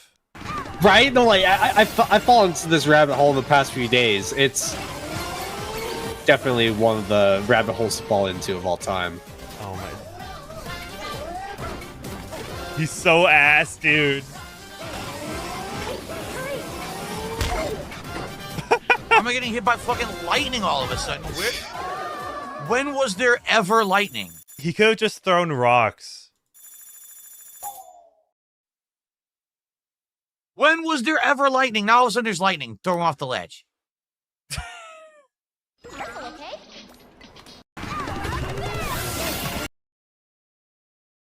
Okay, let's... Yeah, dude, we're going through all of these. This is funny.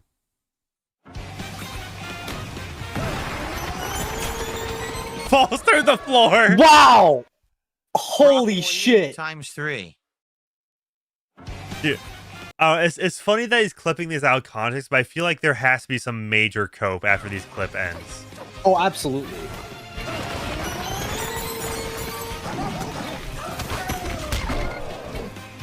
What do they want me to do to kill this guy?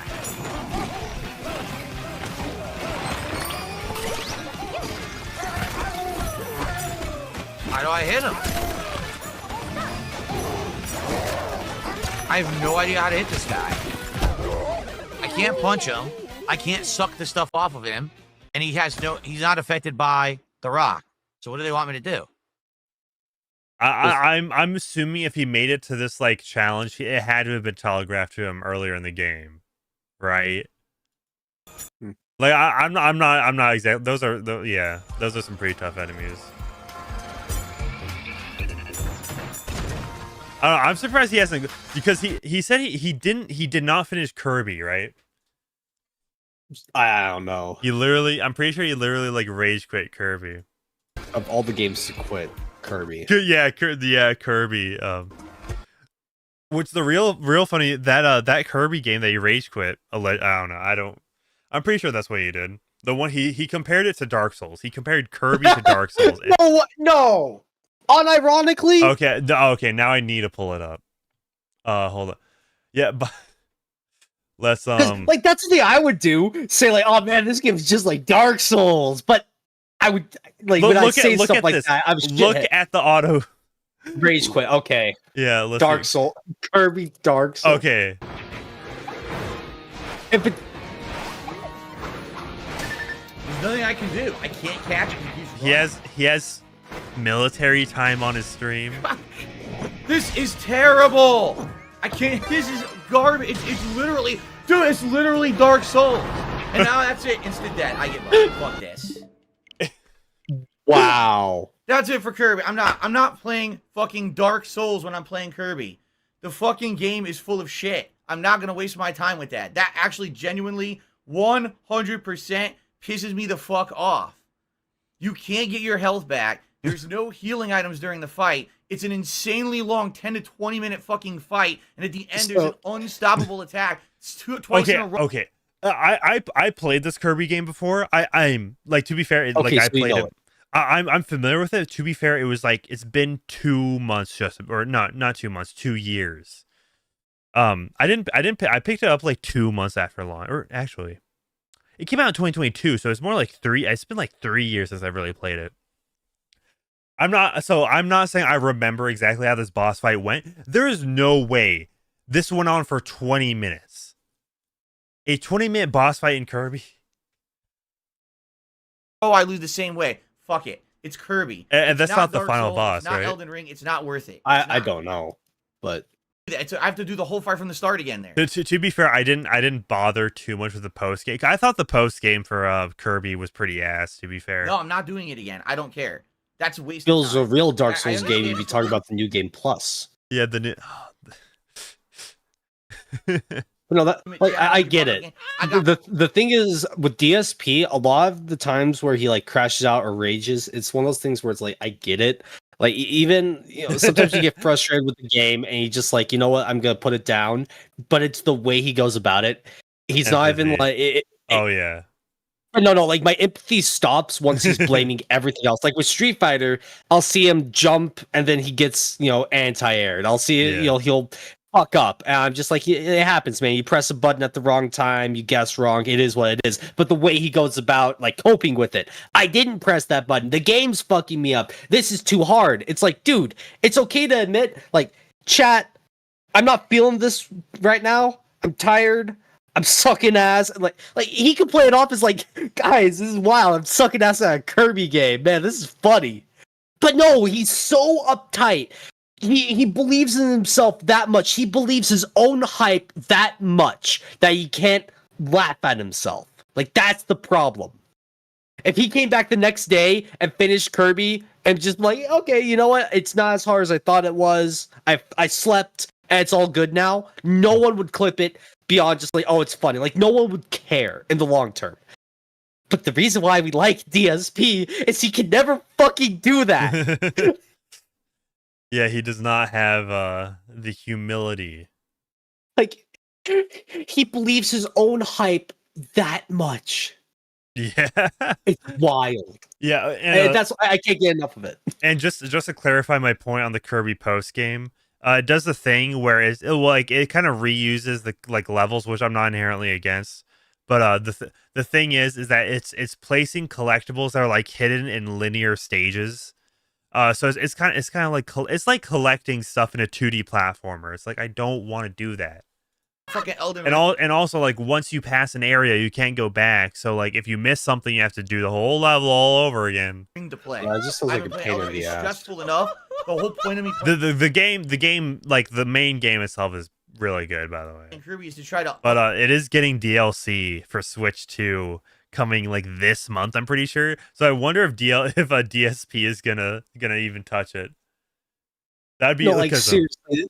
Like this is a funny moment, rage quitting a Kirby game, but he just came back the next day and laughed it off. Like, guys, I don't know what was wrong with me.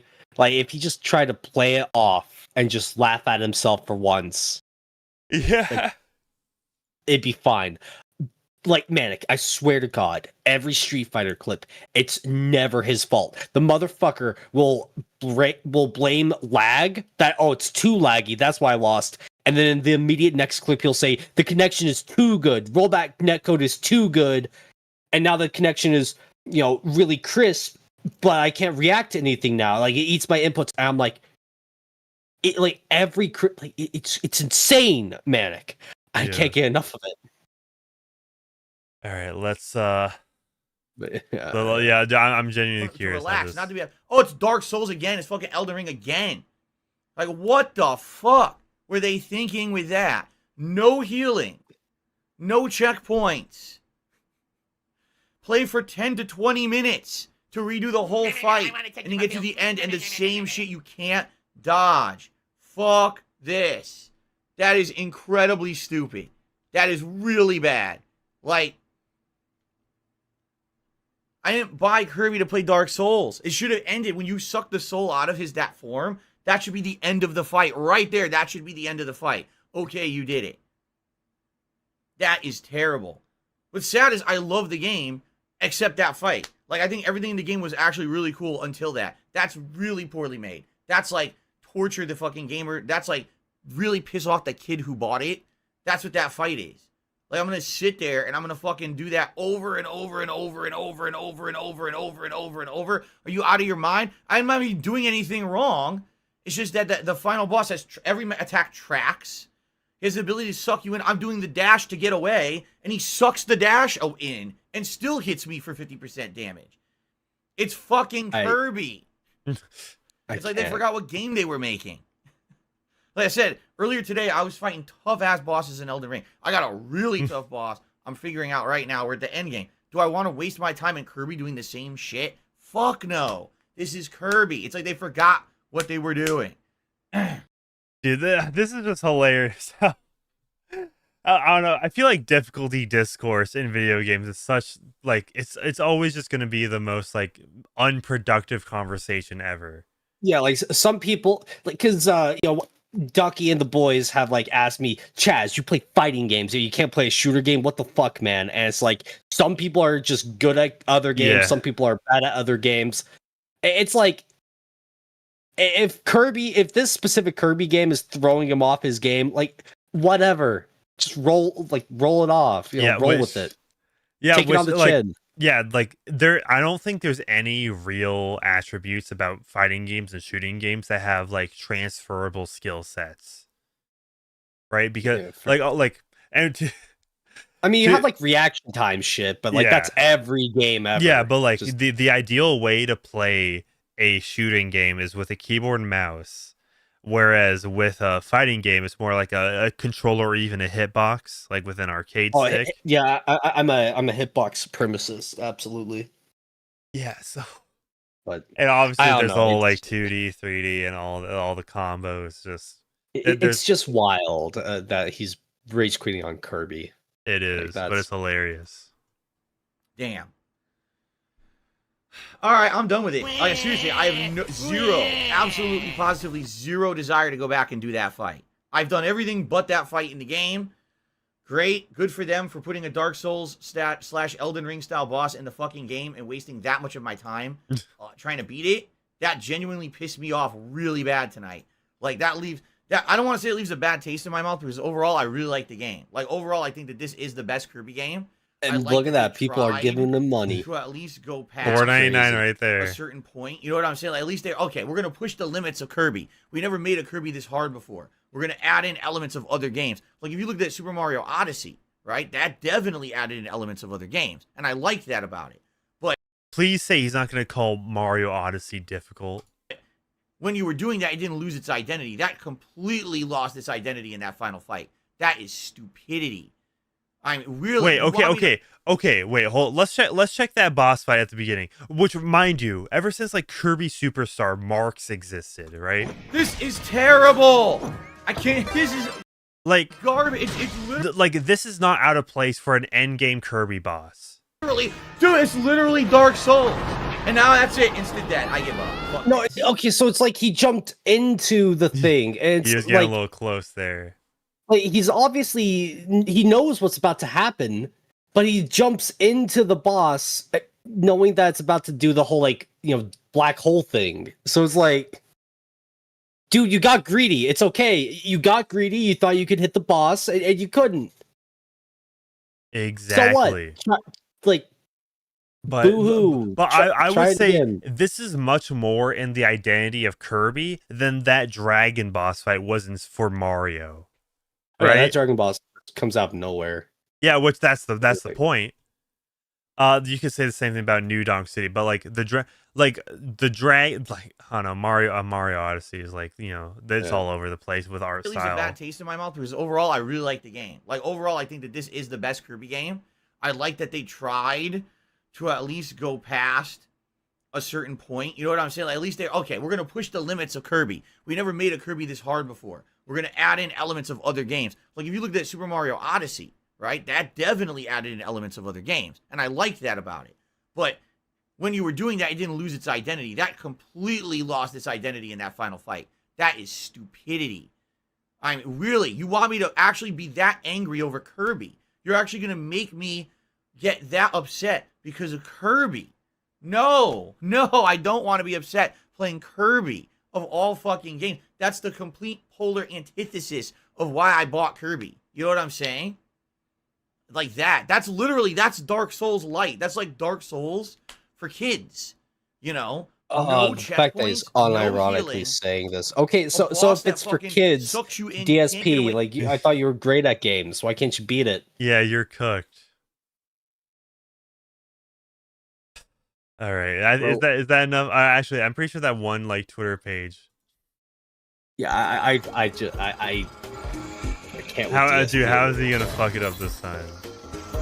Yeah, couldn't he do the clap right here in this situation?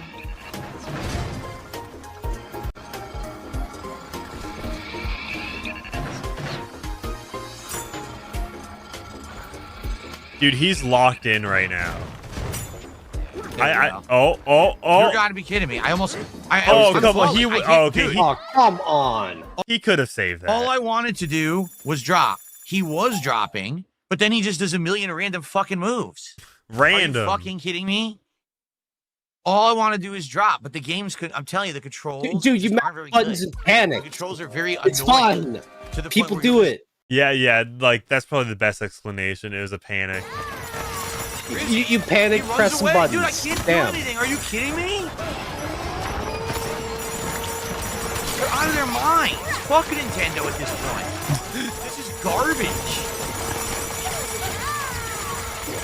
Hey, there's enemies that you need to destroy, bruh. I'm gonna be real. Like, the low bitrate video plus this game is not doing it any favors. I can barely tell what the hell's going on here. What is going on? I can't hurt him. He just runs away and immediately gets all his health back. I mean, you did this fight, so like, what's he supposed to do? What the fuck is wrong with you?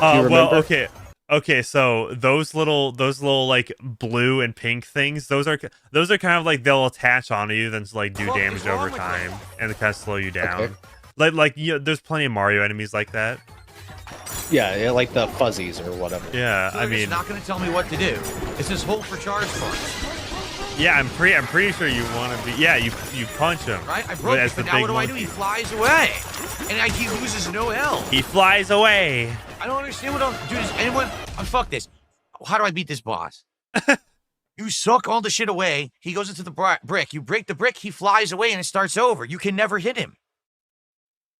And the frame rate's so bad, I can barely control my character. I just want to know how to beat the boss. The game is terrible. I'm seriously, the further in I'm getting, the game is worse. Blaming everyone besides himself.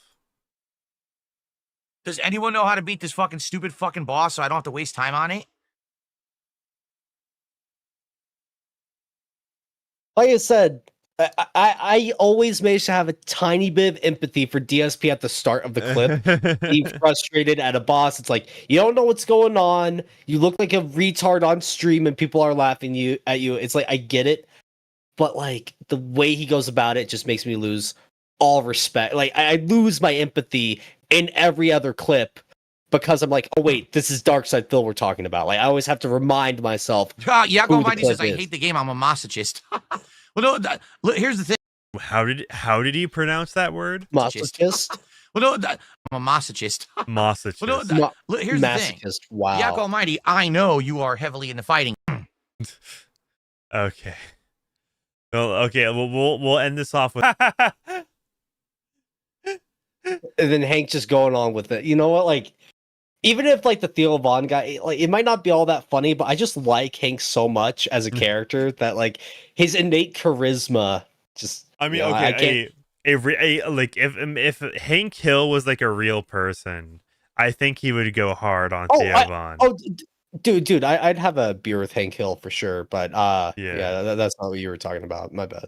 Yeah, like if this wasn't just like, you know, like an obvious promotional stunt, and this was like an actual conversation between Theo Von and Hank Hill, I think they would get that would be a cool podcast.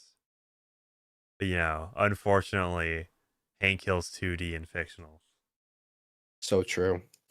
But I'm gonna wrap. If I had to choose between bringing my waifu or Hank Hill to life into the real world, I'd make the sacrifice and bring Hank. This is heat, bruh. Quit hating, Manic. You know what? You're right. You're right. This is just the future of marketing and advertisement. All right, we'll continue. We'll continue hating on DSP. Like, why can't I get my why can't Hank Hill be a sponsor on my streams? You know, it's not like that. Near the end, right? This is the final transformation, so we probably have like one more stream to beat this level, and then probably one more stream to finish the game. So I might as well finish it, but it really sucks. Let's see if he's streaming right now. I played all day podcast and this, and I have my lowest supported stream Gaming? of the year. I think he is. By far, this is the lowest supported stream I have done in 2025. He's streaming right now. I don't know what to say. The game, I don't think the game's going to get better. I think it's going to stay the same. And it's a very mid game. That's very not Donkey Kong. Don't care. It's nowhere near as good as I'd hoped. No. It's nowhere near as good as Mario Odyssey was. That's bullshit, dude. It's honestly not as good as either. He's just saying that because Donkey Kong's harder than Mario Odyssey. There's Zelda game. Like, I would argue both Breath of the Wild. He's just coping and talking shit. You are coping and seething. Probably the worst first-party Nintendo game I played in a long time. Besides Mario Kart World, which is worse. So both outings for Switch 2 launch games are actually quite bad, I would say. But like I said, I do think DSP killed the Switch 2 single-handedly. I want to finish it. We went far enough to finish it. But who needs boycotts when you have DSP shilling your console? Anti-shilling. That's probably what I'm going to do. I'm probably going to end up turning this just exclusively into night streams moving forward and try to wrap it up that way because I can't have an entire day stream. I just worked an entire podcast and this. I made $30. So that's awful. I can't do that every stream. Get a real job, bro. Just literally get a real job. Okay? You'll be making a lot more than $30. He lives in Seattle. I'm pretty sure the minimum wage in Seattle is like $20 or something ridiculous like that. Get a real job. Okay, let's see. As I said, Manic, his head up is so far up his own ass. He believes in his hype that much that a real job, quote unquote, real job, would be beneath him. Yeah. Okay. Yeah. This was like the clipping and all that. Okay, I just looked up DSP. Can I get his actual channel? No, you actually have to look up DSP Gaming. There we go. Like, that's what's crazy. You look up DSP, it's all the other channels that are just there to make fun of him. Luda, 187 watching. The full Kino Casino snaking saga ends March 19, 2025. DSP's Mega Man Rageathon marathon event. Listen, where is his most popular videos are 10 years ago. Stuttering Craig confrontation. Dang, he's dude, imagine your most popular video being 10 years ago. Like, just wrap it up there. Let's see his shorts. Did he do? No, he doesn't do well on shorts. Why the Hogwarts Legacy boycott is the ultimate hypocrite. Dude, base DSP. My base king DSP. His most popular video. Wait. 14 years ago? Dude, he didn't even like peak years ago. He peaked last decade. He peaked a decade ago. Over that. Like, it never got better for him since the beginning of the 2010s.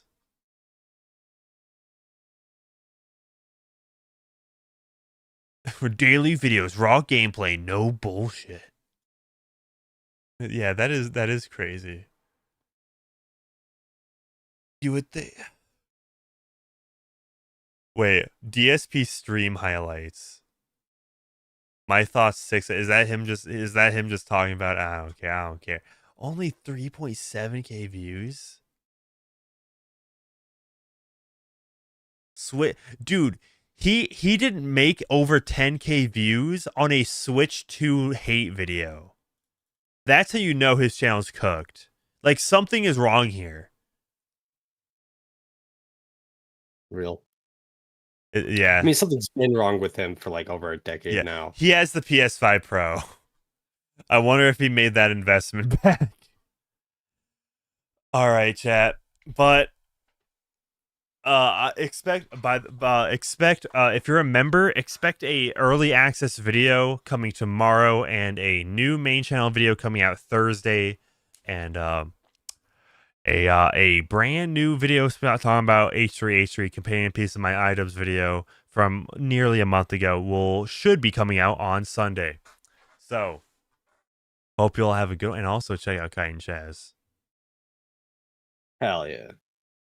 Yeah, so let's yeah, we're heading out for the night. Have a good one. Have a good night. Yeah, you know what? I should play a Donkey Kong game. You know, that's how I'll chill for the night.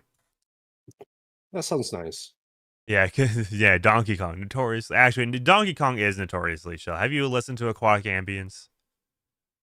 I actually have not. The only Donkey Kong song I know is Gangplank Galleon. Yeah, okay, I guarantee. You know what? We're listening to You know what Aquatic Ambience.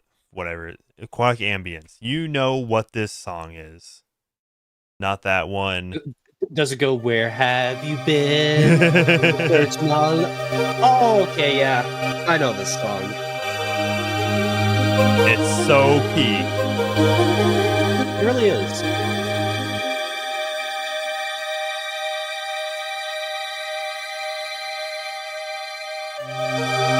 Alright, this is how we're ending it off. Alright, we're listening to peak music. Yeah, go to sleep, chat. Just put this, listen to this as you drift off to slumber.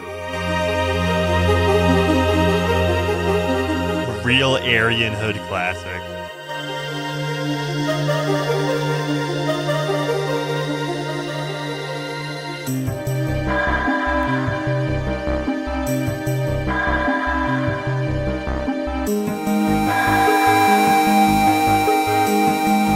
That was not an enjoyable frequency right there. Have a good night, everybody.